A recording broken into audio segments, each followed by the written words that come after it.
Welcome to another Simplicity or Logic. Today's topic will be Captain Hindsight, the personal ego hero of many. Now, in preface, to explain today's topic, what is Captain Hindsight? It's basically a type of person who, after the situation has happened, then gives you the solution to the problem. And it's not a solution to the issue that has happened, it's that something that has already happened. The best example of this is where I discovered the character, which was in South Park. It's in season 15, episode 11, and the episode is called Hindsight. And a quick example is that the BP oil crisis has happened, and this superhero called Captain Hindsight, who can only other power is flying, comes down and he says, "Oh, you know what has happened? Captain Hindsight, there's an oil spill. Well, they should have put a safety valve. But Captain Hindsight, there is a safety valve. Well, they should have put a safety valve on the safety valve." And everybody cheers. Of course, what the creators of South Park was commenting on here is the social commentary that of the people that literally always wait for the situation to happen, then suddenly have the perfect solution. And this is what I call Captain Hindsight Syndrome. And there's a lot of people do it.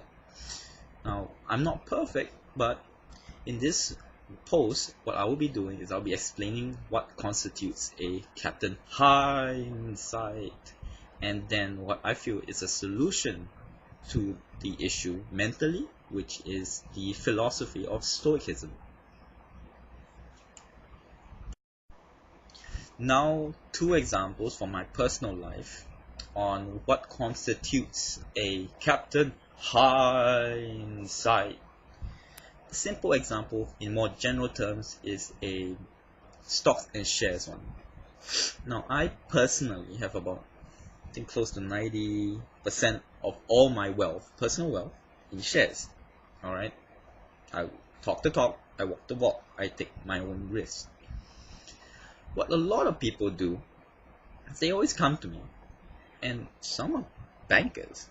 They come to me and they go, "Oh, I just missed $30,000, or however amount the amount is."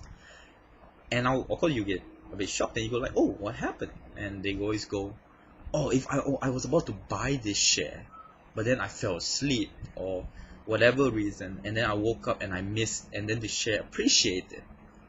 And so I lost 30,000. But it's not their fault, They woke up late, which is bullshit. To be honest, these people have never any intention of buying the share. It's like when Las Vegas Sands fell to about 50 cents. Everybody comes to me and says like, "Oh, now when the share is appreciated so much, they always come to me, I was about to buy that share." No, you weren't. The whole fact is, the thing might have crumbled, and these people wait for the Captain Hindsight moment when the share has definitely appreciated. Then they go, "You know what? If it weren't for something else, I would have bought that share." And that's what they do. They and they will forever keep procrastinating the situation. Some people who never start shares, that's what they do. They keep saying that I missed the good opportunity, so I'm not going to start. And that's what they do forever. And the second example is a poker one. Hold on. The poker example is even more weird. Well, these are people who actually tell you also that poker is a game of skill, and that in the long run it's variance. If you lose, example, someone gets lucky on you, hits one of the 4 cards he needs. Alright? But these same people also play Captain Hindsight all the time. They wait till the cards come out, then they tell themselves, "Good fold," even though it was a bad fold. The best example of this is, there was a person I was playing with, and he loves, even though no one needs to open to see the first 3 cards in Texas Hold'em, he always wants to see the flop, which is the first 3 cards. And I go to him and I go like, "Do you like going to fortune tellers? Because why do you keep needing to see what happens. And he turns to me with all sincerity and he goes, I want to see whether I made a good fold. But the thing is, the money's gone already. Even if you saw you made a bad fold, there's nothing you can do. In essence, you are making yourself just miserable. And you're justifying your own ego. Because if you did make a good fold, you're like, yes, good fold. But if you did not, then you go like, next time I'm going to do this. Which these paths of strategy don't work. Because you have to know the result of the future first. Which is not going to happen. So these are my two examples of Captain Hindsight. And there are of course much more. But in general now, you should be getting an idea of who these people are. And if anything, to be absolutely honest, I have Captain Hindsights in myself.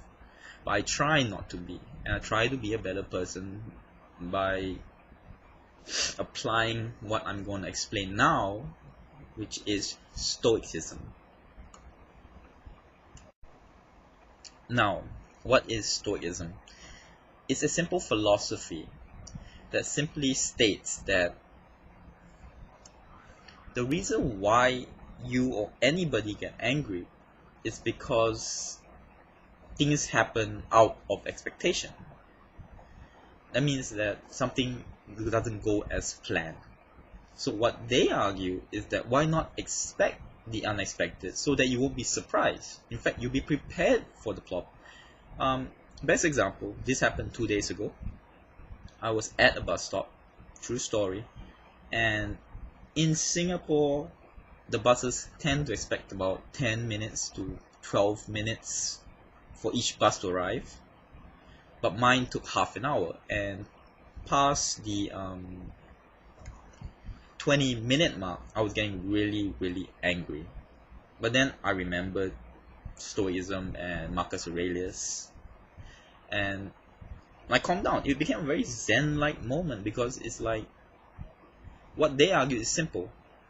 You know all these things are going to happen. Example, a late bus, a horrible person you're going to meet sooner or later, a bad run in cards or money or life. And so they say expect it, and that way when it happens you're prepared for the situation. It might not feel good, but at least you're prepared for it. So that's what Stoicism basics is. Now I'm never gonna tell you just the good of it. I'm gonna tell you what the most major argument against Stoics are, which is these people live very, very pessimistically, and rightfully so. It was made famous by the Romans, who were always at war, so they came to expect bad things like dead family members and stuff like that. And the two most famous people who used it in their personal lives was Seneca, a Roman orator, and Marcus Aurelius, which was an emperor of Rome. And both of them basically lived their life according to this philosophy, and their lives were pretty sad because both died in what you can argue not the most happy circumstances. But as modern Stoics will argue, you can always live a happy life too. You don't have to live exactly expecting every bad thing to happen, but to live prepared, which is the most easiest way to explain it. Live prepared. So, how do you apply Stoicism? The simple point is, whenever you know you're gonna have a Captain Hindsight moment, is to just apply a Stoic thought and go, well, especially this needs to be done you always have to tell yourself bad stuff is going to happen, and that way you can make logical decisions based on these expectations. For example, like with the poker one, if you live prepared like a Stoic, you never need to see, if let's say everybody folded, all the cards are thrown in there, you never need to see the first 3 cards to think whether you made a good decision, because you're like, if it's bad, it's bad. The money's gone, there's no reason to see the flop. Or let's say in the bus situation or traveling situation, instead of getting angry that traffic is stuck every day at this certain timing, either you come to expect that you're gonna be late and then you're not so angry, or the better solution, just go early. Plan it whereby when you reach your place early, you have a coffee there, for example. So you're about half an hour early, but you drink your coffee there instead of at work. Again, this is just an example of how you can apply Stoicism to make your Captain Hindsight moments less and less. Like I said, no one's perfect. No one's ever gonna get rid of the Captain Hindsight moments because, especially now, the internet. Last time you needed to go to read a newspaper, you needed to go watch the news, you needed to go read books to find out what a good solution to a problem is. Nowadays, you jump on the net for 2 minutes and then you can read anyone's solution. Like in Singapore, there was a solution with a Ferrari crash, and it was definitely the Ferrari driver's fault.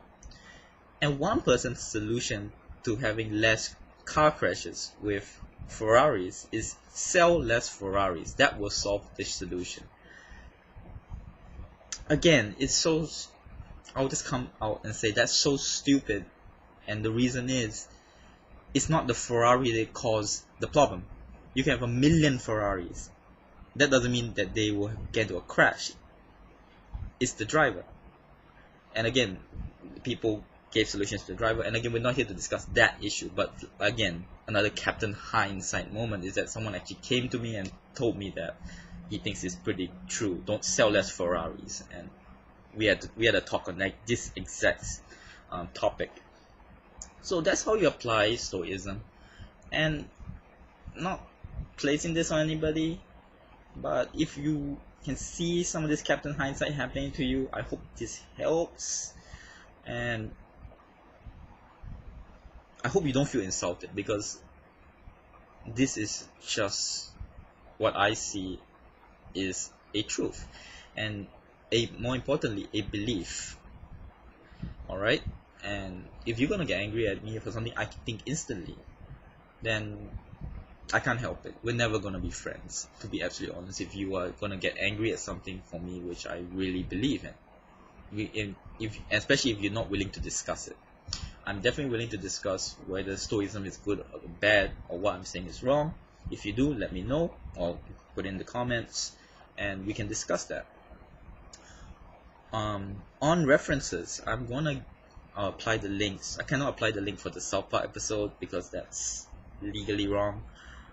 What I will do is I will apply 2 links. One is a link to an episode of a philosophy documentary explaining this topic on Stoicism. It shows how you apply it every day, and he gives a lot of quotes from Seneca and Marcus Aurelius, the Meditations, which are the 2 most famous texts for Stoics.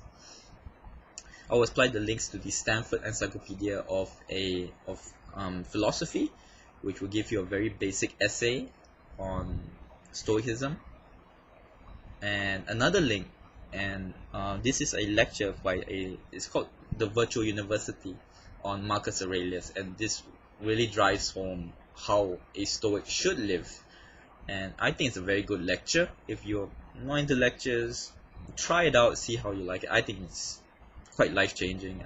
It's explained very, very well, and in that sense, I hope you had a good time listening, and I hope to bring you more good topics in the future. Till next word.